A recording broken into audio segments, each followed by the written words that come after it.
रोहित आर्या ने जिन लोगों को हॉस्टेज रखा था उन्हें बचाने का काम अगर किसी ने किया है तो वो है रोहन आहेर। रोहन आहेर हमारे साथ है जो रोहित आर्या के साथ इस प्रोजेक्ट पर काम कर रहे थे, लेकिन लास्ट मोमेंट तक उन्हें नहीं पता था कि रोहित आर्या के जहन में क्या चल रहा है, उनके दिमाग में क्या चल रहा है। कल का तो क्या है, कल जनरल शेड्यूल था 9:30 बजे का। मुझे थोड़ा सा लेट हो गया पहुंचने के, 10 साढ़े 10 बजे जब मैं पहुंचा तो हमारा जो स्पॉट बॉय था वो दरवाजे पे ही खड़ा था। उसको ऑलरेडी रोहित ने बता के रखा हुआ था कि जब तक कोई भी आए, रोहन भी आए तो किसी को भी आएगा तो उसको अंदर नहीं आने देने का। मैंने बोला क्यों, तो उसने बोला कि वो ऊपर प्रैक्टिस कर रहे हैं बच्चों लोगों के साथ। मैंने बोला हाँ ठीक है, वो तो जनरल चीज है, अभी डायरेक्टर है तो प्रैक्टिस करेगा, ऐसा वैसा सब चल रहा था। उसके बाद उन्होंने बोला कि डोर बंद करने का लॉक वाला सीन ले लेंगे, एक ट्रायल वो भी ले लेंगे, तो वो लिया। उसके बाद उन्होंने बोला कि 1-2 घंटा अपन इन लोगों को पूरा प्रॉपर ट्रेन करेंगे कि ऐसी सिचुएशन में क्या करना है, कैसे शॉट देना है, क्या करना है, ऐसा सब। हम लोगों ने एक शॉट भी लिया गैलरी में से, उधर जो खिड़की थी उधर खिड़की में से हम लोगों ने 1-2 शॉट्स भी लिए। तो that was all going very normal. और वो नॉर्मल सिचुएशन एकदम म्यूजिकल में कब कन्वर्ट हो गई, जब मैं लैपटॉप लेकर नीचे आया और मैं चाबी लेने के लिए वापस, लैपटॉप देने का था किसी को, तो चाबी लेने के लिए जब ऊपर गया तब उन्होंने चाबी देने से मना कर दिया। तब मेरे को क्लिक हुआ कि it is not going right. और तब उस समय उनके पास कुछ एयरगन या इन्फ्लेमेबल प्रोडक्ट्स, वो टाइम पे उन्होंने मेरे को कुछ नहीं दिखाया था।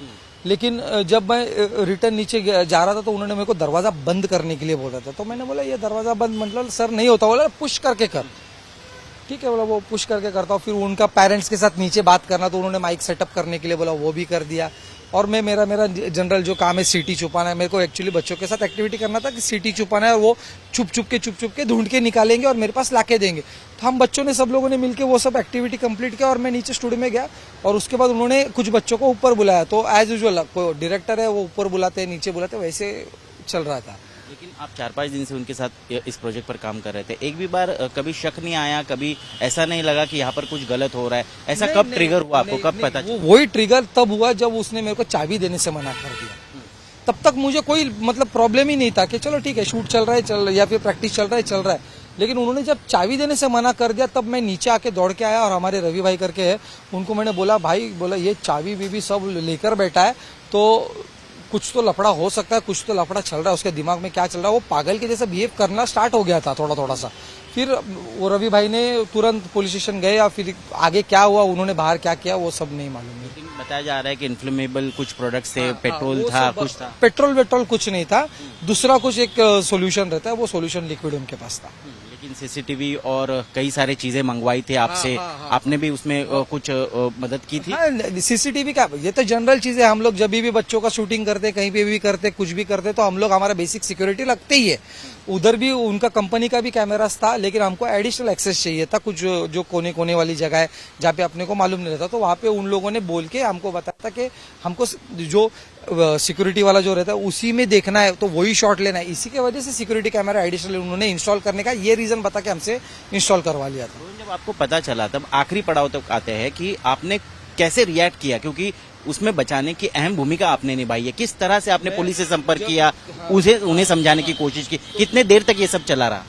कितना देर चला मैंने टाइम काउंट नहीं रखा है। जैसे मेरे को नीचे आया, मैं नीचे आने के बाद पुलिस ने ऑलरेडी एक ऐसा छोटा सा एंगल का ऐसा बेंड करके मेरे से बात करना स्टार्ट कर दिया था। उन्होंने मेरे को बोला था कि मैं पीछे से हम लोग आ रहे, यू बी रेडी। तो मैंने उन लोगों को अंदर घुसने के हिसाब से मैंने पहले ही जो बाहर का जो बड़ा ग्लास डोर था वो मैंने हथौड़े से तोड़ डाला। वो तोड़ते समय मेरे को लग भी गया और वो तोड़ा ओड़ा। और फिर मैं उसने जैसे मैंने तोड़ा उसने पेपर स्प्रे ये किया, तो वो पेपर स्प्रे के प्रेशर की वजह से मैं नीचे गिर गया, पूरा नीचे गिर गया। फिर उन्होंने पुलिस ने वही वापस वो कॉर्नर में से मेरे हाथ में रुमाल दे के मेरा खून वून रोकने की कोशिश की। खून तो रुका नहीं और वो बहुत देर तक वैसे। फिर मैं वैसे उठा और उन्होंने बोल दिया कि हम लोग पीछे से घुस रहे। तो फिर मैंने वैसे ऊपर भागा। फिर मैंने बोला ये पीछे से घुसे तो उधर कुछ होना नहीं चाहिए, बच्चे लोग उधर है। तो वैसे मैं बच्चे लोगों को लेकर नीचे भागा और बच्चे लोगों को बोल दिया कि अंदर से स्टूडियो लॉक करके रखो, जब तक मैं आवाज नहीं दूंगा तब तक खोलना नहीं। और फिर तब तक एकदम राइट टाइम पे पुलिस आ गई और उन्होंने वो सब चीजें ये कर दिया। मैंने उनको ये समझाया कि हमारे पहचान के एमएलएज है जो जिनके साथ हम लोगों ने बहुत अच्छा कोऑर्डिनेट, क्योंकि वो पुणे में रहते हैं रोहित भी पूना में रहता था, तो हम लोगों ने बोला कि हम लोग सुनील अन्ना से बात करेंगे, वो आपका प्रॉब्लम सॉल्व करेंगे। हम लोग उनसे बात करने की कोशिश करते, तो तू मेरे को बोल रहे थे मराठी में, तू निकल यहाँ से, और उस जो मेरे पे अन्याय हुआ है उसका मैं देखूंगा। लेकिन पुलिस लोग उनसे ऑलरेडी कोऑर्डिनेट कर रहे थे। इससे पहले आपको पता था कि ये बैकग्राउंड है, उनके पैसे नहीं मिले, उसको लेकर ये वो तो पूरा- दुखी है या नाराज चल रहा है? ये तो पूरा मीडिया आउट ऑलरेडी था ना कि उनका आंदोलन और वो सब, आजाद मैदान में भी आंदोलन हुआ था, फिर उसके बाद केसरकर सर के घर के नीचे भी उनका कुछ आंदोलन हुआ था। ये सब न्यूज आउट था, तो उतना जितना न्यूज में दिखाया था उतना ही मेरे को मालूम था, उससे ज्यादा एडिशनल नहीं मालूम। आप इतने सालों से संपर्क में थे, कभी संपर्क लगा था में था, आपको कि लेकिन मैं इस तरह कभी- की उनकी बिहेवियर है या वो ऐसे इस तरह से? नहीं, अब कल तक ऐसा नहीं लगा। अगर मेरे को पहले पता रहता ऐसे कुछ रिएक्ट करने वाला रहता, तो डेफिनेटली मैं बच्चों की जान ये होने ही नहीं देता, मैं इस लेवल पे पहुंचने ही नहीं देता। बहुत बहुत धन्यवाद रोहन, क्योंकि आपने ये दृढ़ता दिखाई और हिम्मत दिखाई, उस वजह से मुझे लगता है कि इन बच्चों की भी जान बची और एक बड़ा हादसा होने से टल गया। आपने जो हिम्मत दिखाई है उसकी तो दाद देनी ही पड़ेगी, लेकिन हम सभी को बताना चाहते हैं कि अगर रोहन आहेर जैसे लोग ऐसी सिचुएशन में सही तरीके से रिएक्ट ना करते तो ये हादसा बहुत बड़ा हो सकता था। हमें कई सारे छोटे बच्चे जो है उनकी जान गंवानी पड़ सकती थी, लेकिन रोहन आहेर ने इसे किसी तरह से टाल दिया है, अपनी हिम्मत से उसे टाल दिया है। पुलिस ने मेरे को अच्छा कोऑर्डिनेट किया था, पुलिस के वजह से उन्होंने जैसा गाइड किया मेरे को, मैंने वैसे वो उनका सुना, उसके वजह से ये सारी चीजें नॉर्मल हुई। हाँ ठीक है, मैंने तो किया वो, लेकिन it was all police efforts कि उन्होंने मेरे को ये किया था।